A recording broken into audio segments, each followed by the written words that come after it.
बिस्मिल्लाहिर्रहमानिर्रहीम। अस्सलाम वालेकुम।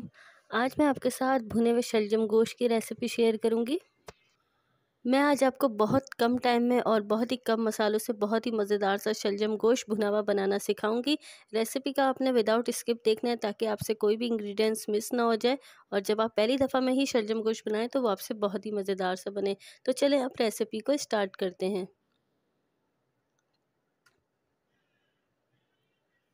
तो सबसे पहले मैंने एक कुकर लिया है और इसके अंदर मैं शामिल करूँगी हाफ़ कप ऑयल। अब ऑयल के अंदर मैं शामिल कर दूंगी प्याज। प्याज एक मैंने बड़े साइज़ की ली थी और इसको मैंने मोटे से पीसीस में काट लिया है। प्याज को हल्का सा गोल्डन ब्राउन करेंगे, ज़्यादा गोल्डन ब्राउन नहीं करना, बस हल्का सा करना है ताकि प्याज नरम भी हो जाए। तो प्याज हल्की सी नरम हो गई है। अब मैं इसके अंदर अदरक लहसुन का पेस्ट शामिल कर दूंगी। अदरक लहसुन का पेस्ट लिया है मैंने 1 खाने का चम्मच। अब मैं इसको फिर से फ्राई करूंगी प्याज के साथ।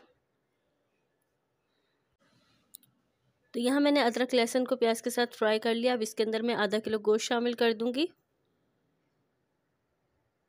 अगर आप ज़्यादा गोश्त का बनाना चाह रहे हैं तो ज़्यादा गोश्त का बना लें। तो मैं आपको आधा किलो गोश्त की रेसिपी दे रही हूँ। गोश्त को भी 5 मिनट फ्राई करेंगे।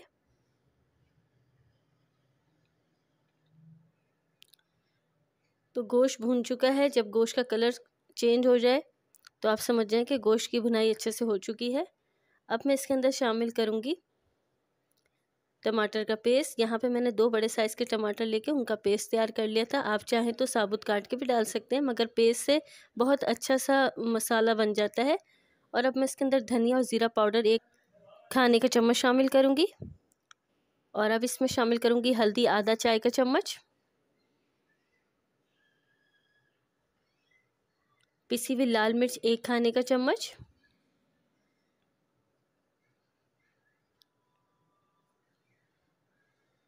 नमक इसमें आप टेस्ट के मुताबिक डाल लीजिएगा। मैंने 1 खाने का चम्मच डाला है। पिसी हुई काली मिर्च 1 चाय का चम्मच। तमाम मसाले मैंने शामिल कर दिए हैं। अब इसकी भुनाई करेंगे। बहुत ही मज़ेदार ये शलजम गोश्त बनता है। आप इस रेसिपी को एक दफ़ा ज़रूर ट्राई करिएगा। तो गोश्त अच्छे से भून चुका है। अब मैं इसके अंदर शलजम शामिल कर दूंगी। शलजम भी मैंने आधा किलो लिए हैं क्योंकि शलजम पक के बहुत थोड़े से हो जाते हैं और मैंने इनको छील के बारीक से पीसीस में काट लिया था। शलजम शामिल करने के बाद अब मैं दोबारा से इसकी भुनाई करूंगी। कुछ लोग गोश्त को पहले से गला लेते हैं और बाद में शलजम ऐड करते हैं। तो बहुत सारे तरीके हैं शलजम गोश्त बनाने के, मगर जो तरीका मैं आपके साथ शेयर कर रही हूँ बहुत ही आसान है। अब मैं इसमें आधा गिलास पानी भी शामिल कर दिया है और अब इसे अच्छे से मिक्स कर 20 मिनट प्रेशर कुकर को चलाऊंगी। 20 मिनट बाद में आपसे मिलती हूँ। 20 मिनट गुजर चुके हैं और शलजम और गोश्त बहुत ही अच्छे से गल चुका है। और अब मैं आपको गोश्त चेक भी करा देती हूँ। अगर आपको लगे कि 20 मिनट में गोश्त नहीं गला तो आप इसे 25 मिनट भी चला सकते हैं। तो गोश्त को हम चेक कर लेते हैं। अगर नहीं गला होगा तो मैं इसको 5 मिनट और चला लूँगी, मगर यहाँ गोश्त बहुत अच्छे से गल चुका है। अब मैं भुनाई करूँगी। भुनाई के दौरान मैं इसके अंदर शामिल कर दूँगी 2 बारीक हरी मिर्चें और थोड़ा सा मैंने धनिया लेके उसको भी चॉप कर लिया था। धनिया और हरी मिर्चें शामिल करने से भुने हुए गोश्त का, भुने हुई सब्ज़ी का और भुनी हुई कोई भी आप चीज़ बनाएं उसका टेस्ट बहुत ही ज़बरदस्त सा आता है। तो इसको ज़रूर शामिल किया करें। तो देखा आपने, बहुत ही आसान तरीके से शलजम गोश्त हमारा बस तैयार हो चुका है। इसकी फ़ाइनल भुनाई मैं कर रही हूँ। उसके बाद मैं इसे सर्व करूँगी। अक्सर बच्चे नखरे दिखाते हैं कि हमने शलजम नहीं खाना, तो आप इस तरह घोट के भी बच्चों को शलजम गोश्त खिला सकते हैं। मैंने आधा चाय का चम्मच पिसा हुआ गरम मसाला भी शामिल कर दिया है। जब शलजम गोश्त बिल्कुल तैयार हो जाए, इसकी बुनाई हो जाए, उसके बाद आपने शामिल करना है, क्योंकि गरम मसाला शामिल करने के बाद हमने ज़्यादा शलजम गोश्त को पकाना नहीं है।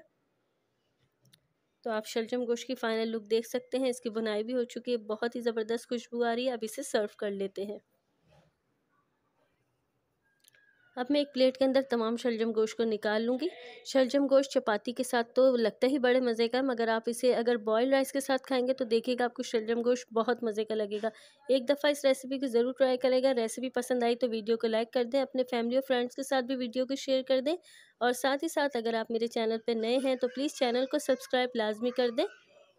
इंशाल्लाह आने वाले दिनों में मैं आपके साथ और भी मज़ेदार सी रेसिपी शेयर करूंगी, बच्चों के लंच बॉक्स की भी। और साथ ही साथ आपको पता है कि सर्दियों का सीज़न स्टार्ट हो रहा है, तो सर्दियों की सीज़न के हवाले से भी आपके साथ रेसिपी शेयर करूंगी।